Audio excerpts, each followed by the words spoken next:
Bandasiga o'zingni oqlama, harakatingni Alloh uchun qil degan iborani eshitgansa, buni tagida juda ham katta ma'no yotadi.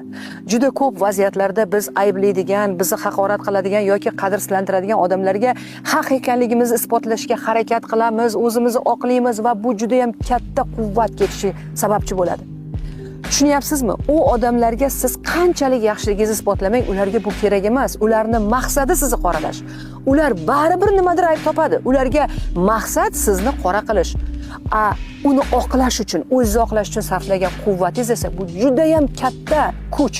Mana shu kuchni olingda maqsadlaringiz uchun, hayotingizni yaxshilash uchun, qachonlardir erishmagan orzularingizga erishish uchun, boshqa o'zingizni qiziqishlaringiz uchun sarflagan.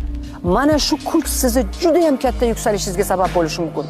Shuning uchun eng zo'r javob sizni ayblasalar, qoralasalar, qadrsizlantirsalar, umuman javob bermaslik va mana shu paydo bo'lgan kuchni olib hayotingizga sarflang. Shuni tushuning. Yomonlarga yaxshiligingizni isbotlashdan foyda yo'q, harakatni esa Alloh yo'lida qilavering.